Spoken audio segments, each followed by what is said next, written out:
बरसात की एक शाम बख्शीगंज गांव के दो लोग भोलू की चाय की दुकान पर बैठे हैं। उनके चेहरों से साफ दिख रहा था कि वो लोग काफी उदास है आज। चाहे ये सभी लोग मिलके भोलू की चाय 2-3 कप पी जाते हैं, वह कोई आज 1 कप चाय तक नहीं पिया। हर कोई गांव की मौजूदा समस्याओं को लेकर बहुत विचलित है। इसी बीच गांव की वर्तमान हेडमास्टर कैलाश उपाध्याय भोलू की चाय की दुकान पर आ पहुंचे।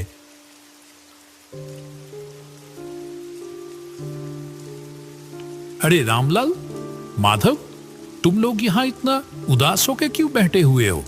मुझे इस गांव में आए हुए इतने दिन हो गए, मैंने तो कभी तुम लोगों को इतना परेशान नहीं देखा। हमेशा हंसते मुस्कुराते हुए ही देखा है, लेकिन आज अचानक क्या हुआ? आइए मास्टर जी, बैठिए। आपकी चाय तैयार है मास्टर जी। मुझे पता था आप थोड़ी देर में यहां आ जाओगे। हाँ हाँ बोलू, आज अपनी वो अदरक वाली चाय पिलाना मुझे, ठीक है? बहुत देर से सर दर्द कर रहा है। और हाँ, तुम लोग बताए नहीं कि हुआ क्या है, इतने उदास क्यों हो? असल में क्या है ना मास्टर जी, हम सभी लोगों का आज मन बहुत उदास है। क्यों? क्या हुआ?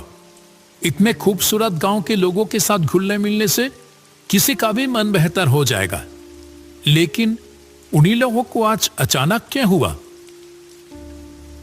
आप तो जानते ही हो मास्टर जी कि हमारे गांव में कोई अस्पताल नहीं था। कोई भी बीमार होता था तो उसको 2 गांव पार 10 मील दूर जाना पड़ता था। अस्पताल पहुंचने से पहले ही तो कितनों की मौत हो गई। इसीलिए हम सभी मिलके अपने पैसे बचा के इस गांव में एक अस्पताल बनवाया। लेकिन क्या? हमारी सारी बचत खत्म हो गई। अस्पताल तो तैयार है, पर बिस्तर तो खरीदना बाकी रह गए। हमारे पास तो और पैसे नहीं बचे। अब क्या होगा? ओह, ऐसी बात है। मेरे पास कुछ पैसे तो थे, पर वो तो मेरी बेटी की शादी में खर्च हो गए हैं। लेकिन हाँ, इच्छापुर गांव में मेरी पुश्तैनी जमीन है एक। अगर उसे बेच दिया तो जो पैसा आएगा, उम्मीद है उससे अस्पताल का बेड हो जाएगा। क्या कहते हो? ये आप क्या कह रहे हैं मास्टर जी? आप अपनी पुश्तैनी जमीन बेच देंगे? मेरे तो बस ये 1 साल की नौकरी बची है। मैंने तो मन बना लिया, जो प्यार यहां मिल रहा है, मैं तो बाकी की जिंदगी यही गुजारूंगा तुम लोगों के साथ। क्यों, नहीं रखोगे क्या? वैसे भी ये तो बड़ा ही पुण्य का काम है। भगवान ऐसे अवसर बार बार नहीं देते। रामलाल, माधव और भोलू की आंखों में जैसे आंसू आ गया हो। तीनों ने हाथ जोड़कर कैलाश मास्टर का शुक्रिया अदा किया। अरे अरे, ये क्या कर रहे हो? अच्छा सुनो, हम लोग कल ही निकल जाएंगे। काफी समय से कुछ लोग मुझसे वो जमीन खरीदना चाहते थे। देखते हैं, अगर इस बार बात हुई तो उनको ही बेच देंगे। अगले दिन सुबह कैलाश, रामलाल और माधव इच्छापुर गांव की ओर चल पड़े।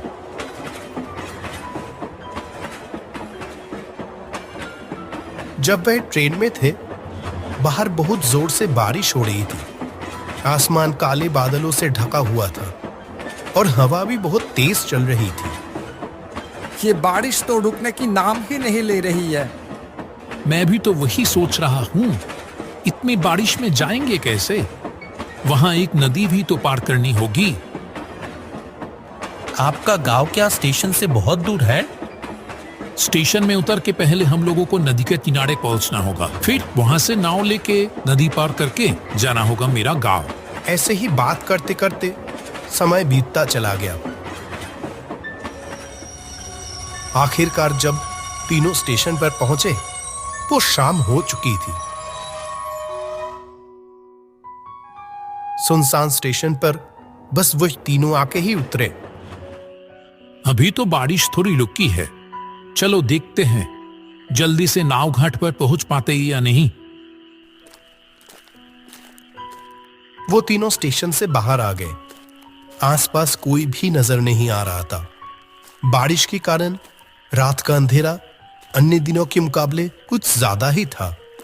घने काले अंधेरे ने चारों ओर जैसे एक जादुई माहौल बना दिया था।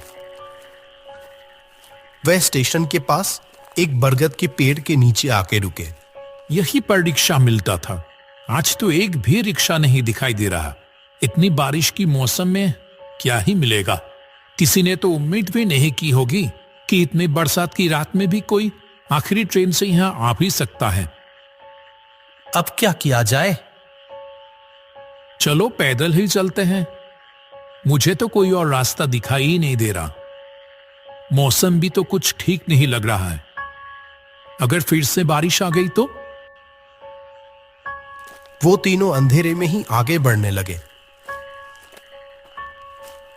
कुछ देर चलने के बाद दूर से एक वैन आने की आवाज आई।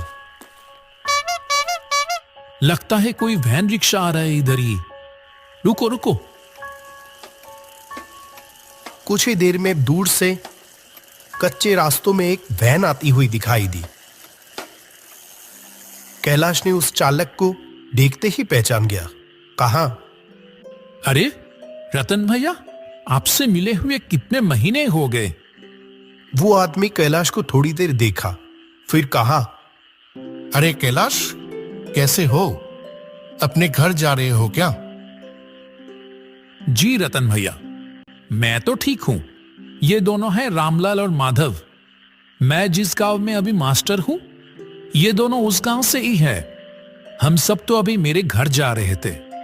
रतन भैया, आप हमें नदी के किनारे ले चलोगे क्या? तो आज रात की आखिरी नाव मिल जाती। रतन ने कहा, इस बरसात की रात में नाव मिलेगी? अच्छा चलो देखते हैं, बैठो। चलो रामलाल, चलो उठो। ये आखिरी मौका है।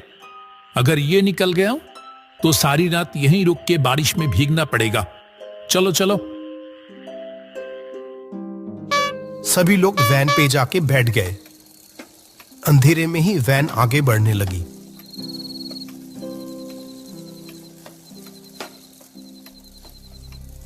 कुछ देर बाद कैलाश ने रतन से पूछा, आपकी तो इतनी उम्र हो गई रतन भैया, फिर भी आप अभी भी वैन चलाते हो? आपको तकलीफ नहीं होता? तकलीफ? हाँ, होता था पहले, अब नहीं होता है। पहले होता था, अब नहीं होता है। इसका क्या मतलब है? वो कुछ नहीं। तुम तो बहुत दिनों बाद इछापुर गांव आए हो। हम लोगों को तो भूल ही गए हो तुम। नहीं नहीं, ऐसी बात नहीं है रतन भैया। दरअसल काम के सिलसिले में मैं अभी जहां रहता हूं, वहां से आमतौर पे आना जाना हो नहीं पाता है। आज भी तो एक जरूरी काम से ही आया हूं। गांव में मेरे बाप दादा की जो जमीन है ना, उसे ही बेचने आया हूं। बेच दोगे? क्यों, क्या हो गया? कोई मुसीबत? हाँ, मुसीबत तो है। जिस गांव में मैं रहता हूं अभी, उस गांव के सभी लोगों ने अपने बचाए हुए पैसे से अस्पताल बनवा तो दिए हैं, लेकिन वो अस्पताल की बेड खरीदने की पैसे नहीं जुटा पा रहे हैं। इसीलिए मैंने सोचा कि अपनी पुश्तैनी जमीन बेचकर उनकी थोड़ी मदद कर दूं। वैसे भी वो जमीन तो कई सालों से खाली ही पड़ी है।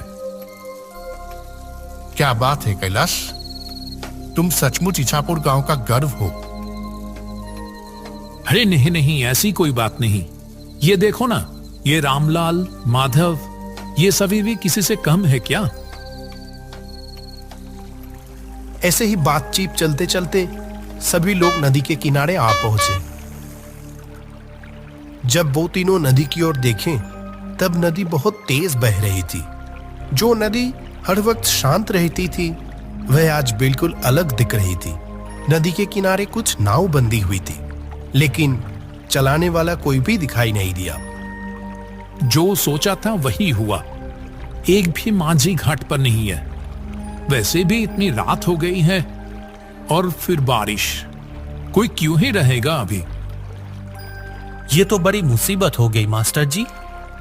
आज रात बारिश में भीगकर ही गुजारना पड़ेगा लगता है। अब क्या होगा मास्टर जी? आसमान का हाल देखा आपने? लगता है बारिश फिर से आने वाली है। आसमान में काले बादल फिर से आना शुरू हो गए। नदी की ओर से हल्की हल्की ठंडी हवा भी चलनी शुरू हो गई। रतन भी उन लोगों के साथ वहीं खड़ा था। जब वो तीनों बात कर रहे थे तभी उसने कहा, अगर आप लोग बुरा ना मानो तो मैं एक बात कहूं। आप ऐसे क्यों बोल रहे हो रतन भैया? बोलिए ना, क्या कहना चाहते हैं? लगता है थोड़ी ही देर में बारिश फिर से शुरू होगी और अभी तो कोई माझी भी नहीं है घाट पर जो नाव से अपनी घर जा सकोगे।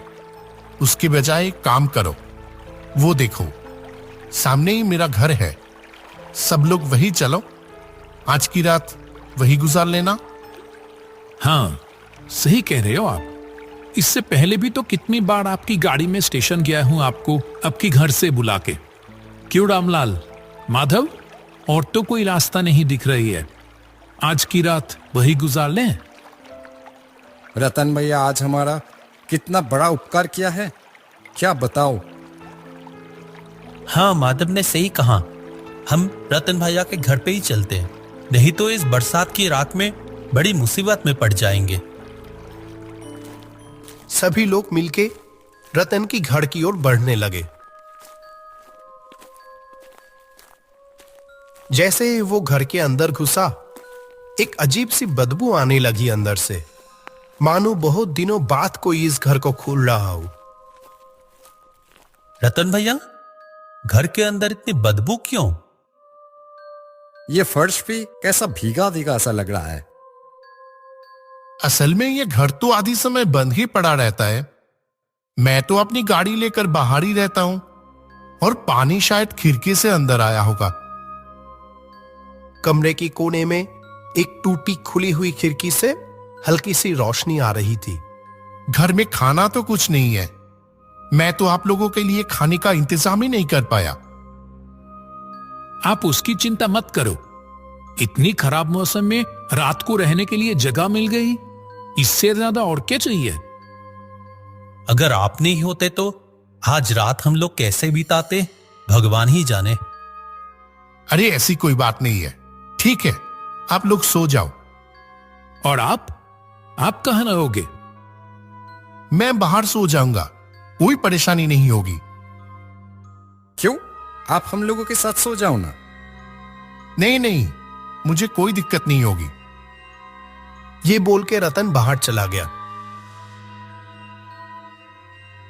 और वो तीनों जमीन पर चटाई बिछाकर लेट गए।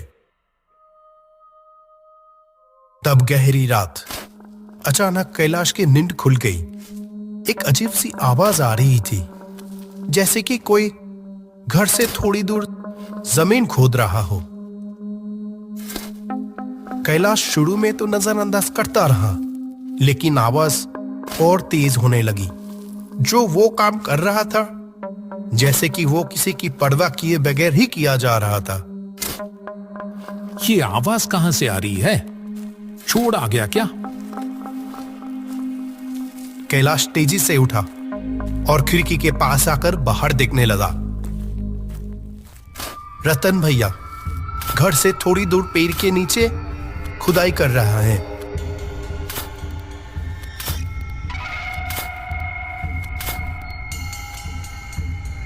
माधव, रामलाल, उठो, जल्दी उठो। मुझे यहां कुछ ठीक नहीं लग रहा है। रामलाल और माधव दोनों नींद से जाग गए। कैलाश ने दोनों को खिड़की के पास बुलाया। अरे, रतन भैया कहां गया? अभी तो यहीं पर थे।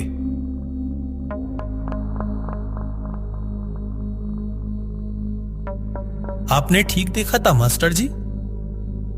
हाँ हाँ बिल्कुल। चलो तो बाहर। वे तीनों घर के पीछे वाले पेड़ की ओर चल दिए।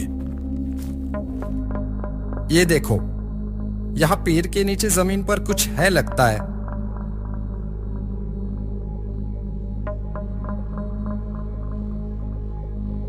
मैंने रतन भैया को यही देखा था, लगता है मानो जैसे कि वो चाह रहे थे कि मैं नींद से उठकर ये देखूं। देख तो रामलाल, क्या है वहां?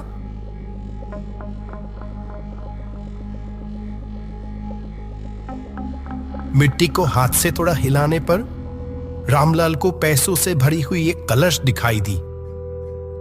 अरे इसके अंदर तो बहुत सारे पैसे हैं। सच में? लेकिन ये है किसके? रतन भैया अभी कहां चले गए? ठीक है, वो दूसरों की पैसे है, उसकी हमें जरूरत नहीं। वो जैसे था उसको वैसे ही रख दो अच्छे से, और चले आओ वहां से। ठीक उसी वक्त वो पेड़ जैसे हिल उठे। तीनों ने ऊपर देखा तो वहां लंबे पैरों वाला एक भयानक चेहरा बैठा हुआ था।